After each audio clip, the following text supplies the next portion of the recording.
I'm Roxy with Roxie's Broadway Breakdown. Welcome back to my channel where it's always about musical theater. And if you like that, don't forget to click and subscribe. And so this is my official review of Wicked, the movie that is now opened. I loved it. I give it an A. An A, which is rare because I rarely like movie adaptations of stage musicals. I pretty much always love the stage version better. And I haven't seen a movie adaptation of a musical that I've really liked in a really long time. I do have my favorites, but this one exceeded my expectations. So let's break this down. I have to start off with the cast. It could not have been more perfectly cast. Cynthia Erivo as Elphaba was just spot on, pitch perfect, literally and figuratively. If you're not familiar with Wicked, Idina Menzel and Kristen Chenoweth were the original Elphaba and Glinda on Broadway. And so when you create a role as iconic as these two characters are, you know, people constantly compare you. They're sort of the bar. And so people are going to constantly compare you to Idina and Kristen. And it's hard. It's hard to fill those shoes. But Cynthia Erivo, I have to say, made this her own. She immediately brings you into that character. She did make it her own. You completely sympathize with Elphaba. She just brings all these, this richness to the character, and her voice is just so clear. She has those big belt tones that Elphaba needs, but she also brings some new nuances to it, some subtleties to it that I found really nice, and she made the songs her own. So I really liked that. And I think for film that was probably better to have some, you know, to kind of pull it back in some points. And I don't know, I found her voice perfect. I found her characterization perfect. I really loved her in this role. As for Ariana Grande, I love Ariana. I'm a big fan of hers. I didn't know how she would, you know, she has a small musical theater background. I didn't know how she would do in this role. And I have to say, the first little bit of the movie, I found her acting not stilted, but I found that she was having trouble getting her footing. I didn't know if she was trying to channel Kristen Chenoweth too hard. But once she does the number Popular, that was it. I found she completely grabbed hold of the character. She made it her own. She found her rhythm. And I was like, oh, that's it. She has done it. She has won me over as Glinda. She has completely made it her own. She's found her rhythm. She had great comedic timing. She was adorable. She was delightful. And I was like, that's it. The girl has become Glinda. I know she took a lot of extra voice lessons. She said she really trained hard because this is such a difficult role vocally. She does sound beautiful as Glinda. Her voice doesn't sound like pop Ariana Grande at all. But once that number came and then their chemistry just naturally happened, and it just, I don't know, everything came together for her, for them in that one number. So after that, I was all on board, and I was like, they did cast the perfect Glinda.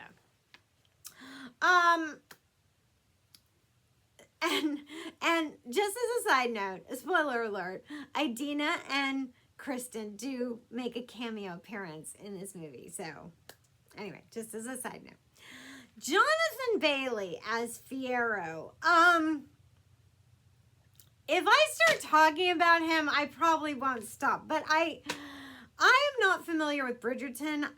I don't watch it. It's just not on my watch list. So I really wasn't familiar with him. But he was perfectly cast as Fiyero.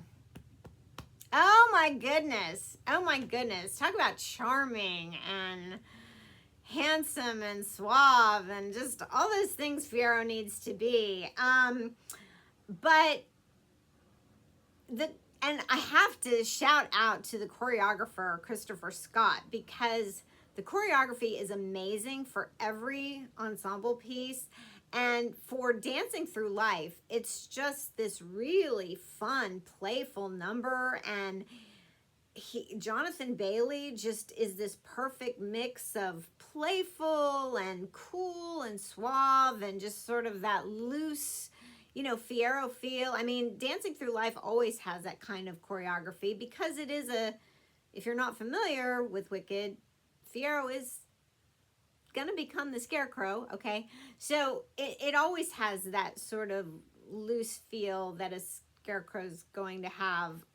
But he executes it perfectly. So I'm all about Jonathan Bailey in this film. Michelle Yeoh as Miss Morrible and Jeff Goldblum as the Wizard, perfectly cast. Yeah, they're great. They're great in anything they do.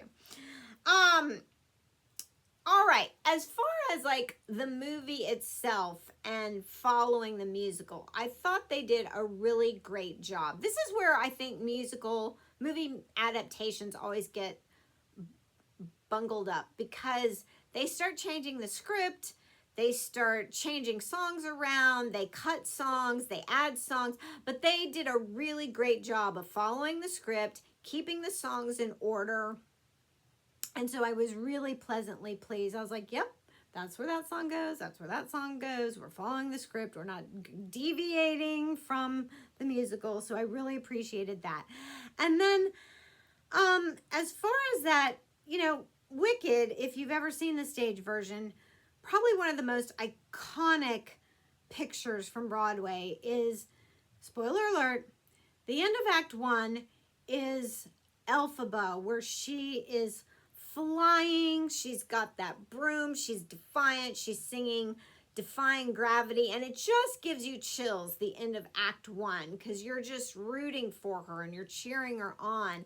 And I thought, how is he going to pull this off, without just getting too Hollywood on us?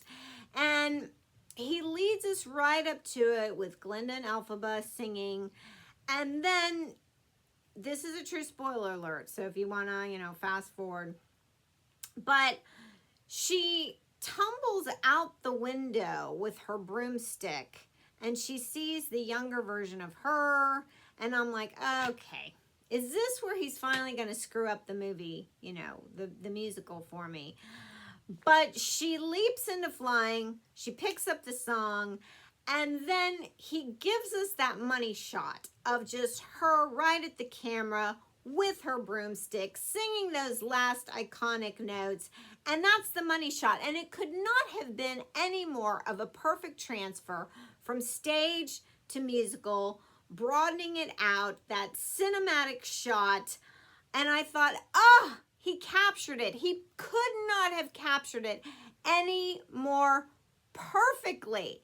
So I thought, wow, he was right on with that. He gave us the moment. He gave us the moment. So hats off, Mr. Chu. You pulled that off. Now, this is where I think he got tripped up, or the studio got tripped up, because I think once they started laying this out and they thought, well, how do we follow that up? Like, how does the movie carry on after that? That was such a big moment for the movie. Like, how does the movie just go on after that? And I think it could have. Honestly, I think they could have just given us an intermission and then just gone on to Act 2, like given us part 2 of the movie. This is where I kind of dock the movie. I don't think they needed to split this movie up into 2 parts. And certainly they didn't need to give us a year-long break between part 1 and part 2. I think there's times where the movie just added some extra scenes, some extra dialogue, some superfluous characters that didn't need scenes. And so I thought, we're kind of dragging this out. I mean, I know Wicked is very plot thick. I mean, it's been probably 10 years since I've seen it on Broadway. But like, I just know that there was some things that weren't in the musical that they added to the movie. And I thought, yeah, that could have been cut. You could have shortened it up a little bit, edited it, and then just given us an intermission and then go right back into part two. Because I would have sat there. I think the audience would have sat there and just gone right back into it and just finished it up. And because there are 3.5 hour movies without an intermission that I've sat through and been a lot less, I was a lot less entertained. So I think you could have done it. But watch my video on how Wicked was marketed. The marketing for this movie has been outrageous. So watch my video on that and my thoughts on that and why they split this movie up into 2 parts. Just my thoughts. Just my thoughts. And then the only other thing I kind of noticed that he did is Wicked is on stage, it's a darker musical. I mean, the minute you enter the theater, it's almost foreboding. It's like you're entering a dark forest. You're about to see something dark. It's kind of a grim fairy tale feeling. It's kind of an into the woodsy feeling. And it starts off very dark in Munchkinland and very dramatic. It's like, no one mourns the wicked. And it's a little more dramatic feel to it. And the movie opens up the same way, but not like with the same song and Glinda coming in on the bubble, but it's very bright.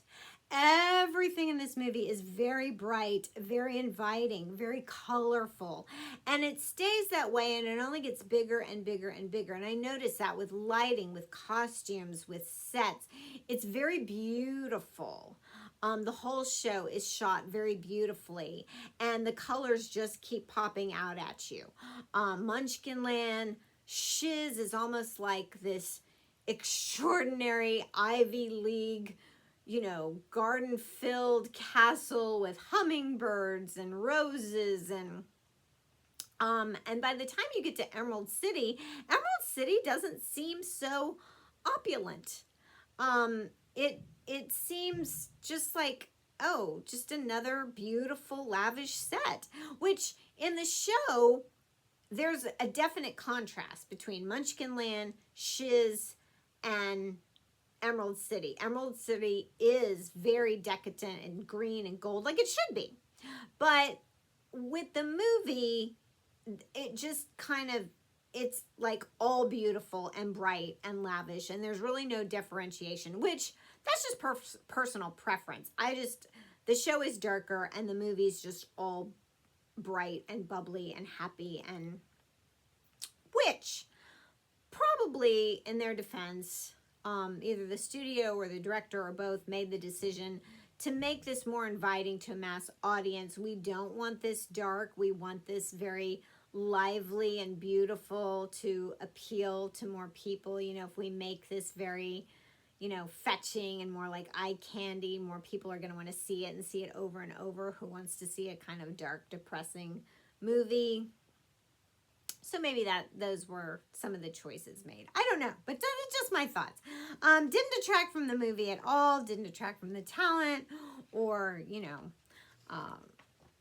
the music. It was just a thing I pointed out. And so, but there is a dark undercurrent to Wicked because it does have some, Gregory Maguire, when he wrote the book, definitely wrote it with some political undercurrents, some political overtones. The Wicked has always been done like that, but some of that was kind of glossed over. I mean, they still bring out the part about animals' rights being taken away and things like that. Because that's what gives the fuel to Elphaba to become so angry and about injustice and people being treated differently and things like that. But anyway, go see the movie.